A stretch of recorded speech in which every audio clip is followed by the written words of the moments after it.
नमस्कार, आपका स्वागत है हमारी खास राष्ट्रवादी श्रृंखला ब्राह्मण शिरोमणि, जहां हम आपको उन महान ब्राह्मण विभूतियों के जीवन से परिचित कराते हैं जिन्होंने अपने ज्ञान, त्याग, तप और राष्ट्र सेवा से भारत के इतिहास को नई दिशा दी। आज के इस विशेष एपिसोड में हम आपको ऐसे ब्राह्मण महापुरुष की कहानी बताने जा रहे हैं जिसने भारत के संविधान की नींव रखी, बिना एक पैसा लिए राष्ट्र को उसका सबसे मजबूत आधार दिया और जिसे स्वयं डॉक्टर अंबेडकर और डॉक्टर राजेंद्र प्रसाद ने नमन किया। यह कहानी है सर बेनेगल नरसिंह राव की। सर बेनेगल नरसिंह राव भारतीय ब्राह्मण परंपरा के उन महान तपस्वी पुरुषों में से थे जिनका जीवन ज्ञान, सेवा, ईमानदारी और राष्ट्र निर्माण को समर्पित रहा। उनका जन्म 26 फरवरी 1887 को तत्कालीन मद्रास प्रेसिडेंसी के मैंगलोर में एक विद्वान ब्राह्मण परिवार में हुआ था।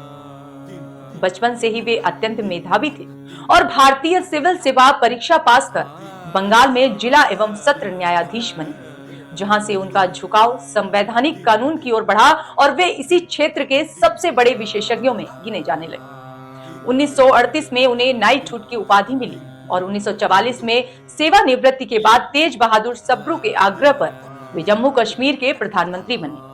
लेकिन महाराजा हरि सिंह की कार्यशैली से असहमति होने पर उन्होंने यह कहते हुए त्यागपत्र दे दिया कि बिना विश्वास किए निर्णयों को मानना ईमानदारी नहीं होगी। सन 1946 में जब भारत के संविधान निर्माण के लिए डॉक्टर B.R. अंबेडकर की अध्यक्षता में 7 विशेषज्ञों की कोर ड्राफ्टिंग कमेटी बनी, तब B.N. राव को इसका संवैधानिक सलाहकार नियुक्त किया गया और यह जिम्मेदारी उन्हीं पर थी कि यह समिति क्या करेगी।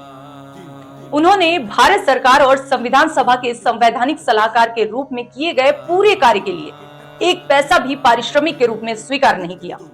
Doctor B.R. अंबेडकर ने संविधान सभा में अपने समापन भाषण में कहा था, मुझे जो श्रेय दिया जाता है वह वास्तव में मेरा नहीं है, यह संविधान सभा के संवैधानिक सलाहकार सर B.N. राव का है, जिन्होंने मसौदा समिति के विचार के लिए संविधान का एक मोटा मसौदा तैयार किया था।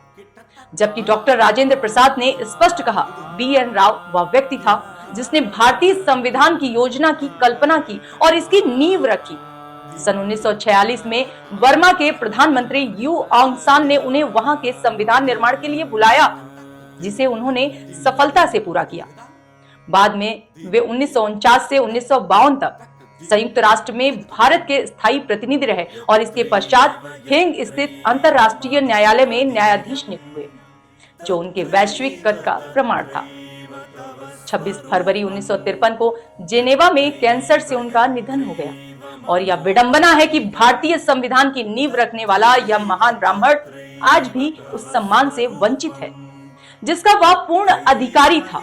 लेकिन उनका जीवन आज भी सत्य, त्याग, सेवा और राष्ट्र भक्ति की अमर प्रेरणा बना हुआ है।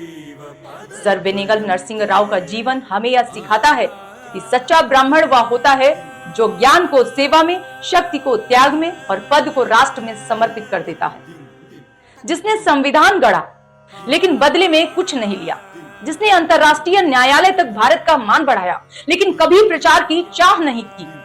ऐसे महामानव को आज स्मरण करना हम सबका कर्तव्य है। दोस्तों, इसी प्रेरणा के साथ हम इस एपिसोड का समापन करते हैं, लेकिन ब्राह्मण शिरोमणि की यह यात्रा यही नहीं रुकती। अगले एपिसोड में हम फिर से किसी ऐसे महान ब्राह्मण शिरोमणि के जीवन की अमर गाथा लेकर आपके सामने आएंगे। तब तक के लिए जय सिया राम, वंदे मातरम।